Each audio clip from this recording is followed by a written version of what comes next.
Hi hello welcome to our channel. నేను నాగమణి. ఇటీవల ఒక 2-3 రోజుల క్రితం అయితే రేవంత్ రెడ్డి కిషన్ రెడ్డిని ఉద్దేశించి కిషన్ రెడ్డి కేసీఆర్ యొక్క దత్తపుత్రుడు, అందుకనే కిషన్ రెడ్డిని ఇక నుండి కిషన్ రావు అని పిలుస్తా అని అయితే మాట్లాడడం జరిగింది. రేవంత్ రెడ్డి మాట్లాడిన మాటలను ఉద్దేశించి కిషన్ రెడ్డి కూడా స్పందించడం జరిగింది. దానికి సంబంధించి ఒకసారి వీడియోలో చూద్దాం. కేసీఆర్ ని తొక్కుతానన్నావు కదా, తొక్కి చూపించు, కేంద్రం అడ్డు రాకుండా నేను చూసుకుంటా. మన సీఎం రేవంత్ రెడ్డికి ఎప్పుడన్నా కలవడ్డప్పుడు ఆ కళలా మాట్లాడినట్టే ఏదన్నా సభలకు పోయినప్పుడు సార్కు మైకు దొరికినప్పుడు ఏం మాట్లాడతారంటే ఆయన మాట్లాడే మాటలకు అద్దు అదుపు అనేది ఏముండదు. అయితే మనం చూసినట్లయితే ఆ మధ్యలో నల్గొండ పోయినప్పుడు గానీ, ఖమ్మం పోయినప్పుడు గానీ, ఎక్కడ పోయినా కేసీఆర్ ను ఉద్దేశించి మాట్లాడమే జరుగుతుంది.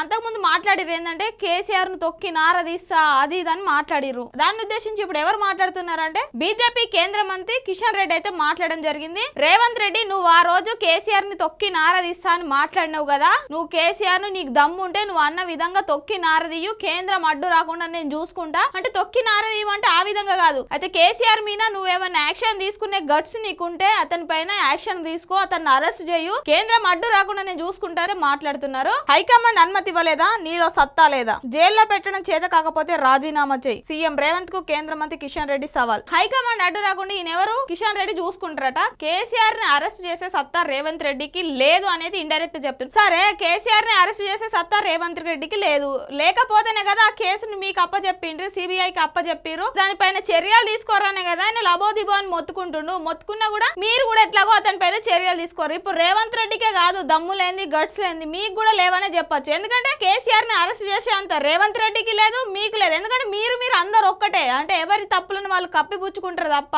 ఎవరిపైన ఎవరు యాక్షన్ అనేది తీసుకోరు. ఈయన చేతులు దులుపుకోవడానికి ఈయన మీదకి ఏదికి వస్తుందో, ఈయన తప్పులేడ బయటకు వస్తాయి అన్న ఉద్దేశంతో కాళేశ్వరానికి సంబంధించిన కేసును సిబిఐకి అప్పచెప్పిండు. సరే, ఈయన సిబిఐకి అప్పచెప్పి 6 నెలలు 7 నెలలు అవుతుంది. మరి 6 నెలలు 7 నెలల నుంచి మీరేమన్నా దాని గురించి చర్యలు తీసుకురా, దాని గురించి ఏమన్నా పట్టించుకురా అంటే ఏం లేదు, పట్టించుకోరు. ఎందుకంటే మీరు కూడా రేవంత్ రెడ్డి లెక్కనే కదా, నువ్వు అక్కడికి వెళ్ళి ఇటు కొట్టు, ఇక్కడికి వెళ్ళి నేను మధ్యలో పెడితే తప్ప మన ఇద్దరం కేసీఆర్ జోలుకోవడద్దు, కేసీఆర్ అట్లనే చూద్దాం. ఎందుకంటే మనం ఒకటి ప్రజలను ఆగం చేద్దాం అన్న ఉద్దేశంతో అందరూ రాజకీయ నాయకులు ఉన్నారు. నేను ఎవరికి దత్తపుత్రుడిని కాదు, నా పేరు మార్చి పిలవడం రేవంత్ రెడ్డి దిగజారుడుతనం. మజ్లిస్ పేరు చెప్తేనే కాంగ్రెస్ ప్యాంట్లు తడుస్తాయి. రేవంత్ రెడ్డి ఇటీవల మాట్లాడిన మాటలు ఉన్నాయి కదా, కిషన్ రెడ్డిని కాస్త కిషన్ రావు అని చేసి కేసీఆర్ యొక్క దత్తపుత్రుడు కాబట్టి వారిపైన చర్యలు తీసుకుంటలేడు, కేసీఆర్ ను కాపాడుతున్నాడు అని వారిపైన చర్యలు తీసుకునేదాకా నేను కిషన్ రావు అనే పిలుస్తా అని అయితే చెప్పారు. అది 100% తప్పు. ఎందుకంటే అతనికి సొంత పేరు ఉంది, ఆయన ఇంటి పేరుతోటి వాళ్ళ తల్లిదండ్రులు పెట్టిన పేరుతోటి వీళ్ళనే చెప్తుండు. సరే,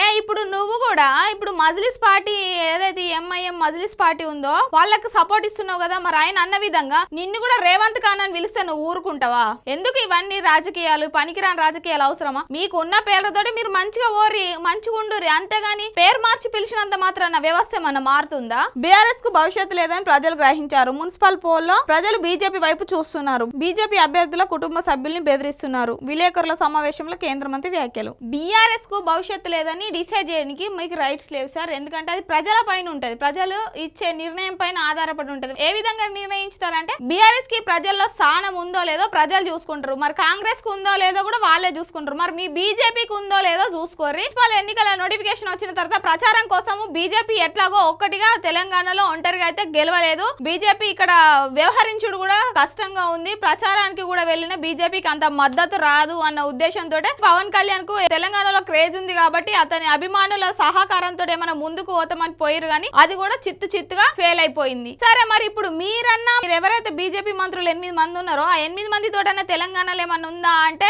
ఏం లేదు. తెలంగాణకు మనం చూసినాం కదా, బడ్జెట్ గుండుసున్నా 8 మంది మంత్రులు ఉండి కేంద్రంలో మీ ప్రభుత్వమే ఉండి తెలంగాణకు తీసుకొచ్చిన నిధులు ఏమన్నా ఉన్నాయంటే ఏం లేవు. సో ఇప్పటికైనా మీరు పార్టీలో మీ కార్యకర్తలు మీరు ఎవరైతే మంత్రులు ఉన్నారో మీ మధ్యలో ఒక సఖ్యత ఫస్ట్ తీసుకొచ్చుకోండి. ఆ సఖ్యత తీసుకొచ్చుకోండి, లోపల ఉన్న అంతర్గత గొడవలను మానేసుకొని ముందుకెళ్తే భవిష్యత్తులోనైనా వచ్చే అసెంబ్లీ ఎన్నికల వరకైనా బీజేపీ పార్టీ కొంచెం బలపడడానికి కొంచెం అవకాశం ఉంటుంది తప్ప మీరు ఇట్లనే ఉంటే తెలంగాణకు కేంద్రంలో అయితే ఏ విధమైన బడ్జెట్ గానీ ఏదైనా నిధులు గానీ అవి ఏవైతే తెలంగాణకు రావాలో వాటిని కొట్లాడి తీసుకొచ్చి తెలంగాణను అభివృద్ధి చేస్తే తప్ప మీకు తెలంగాణలో స్థానం ఉండేది, ఉన్నది కాస్త కూడా పోతుంది. దాన్ని అర్థం చేసుకొని ఉద్దేశించి ప్రవర్తించురి. ఏవైనా ఇప్పుడు ఈయన రేవంత్ రెడ్డికి సాతగాక కేసులని మీకు అప్పచెప్పిండు కదా, అయితే ఈయన ఏంటంటే చేతులు దులుపుకున్నాడు ప్రజల్లో, నాకు సంబంధం లేదు, నేను యాక్షన్ తీసుకున్నప్పటికీ నన్ను కేంద్రం అడ్డు చెప్తుంది, కేంద్రం యాక్షన్ తీసుకొని ఇస్తలేదు, సో కేంద్రానికి అప్పచెప్పినట్టు చేతులు దులుపుకున్నాడు. సో మీ మీరైనా వారిపైన యాక్షన్ తీసుకొని ఆ కేసులు ఏమైనా ఉంటే వాటికి సంబంధించిన విచారణ అవి పూర్తి చేసి ఏమన్నా చట్టపరమైన చర్యలు తీసుకోవాలని కోరుకుంటున్నాం.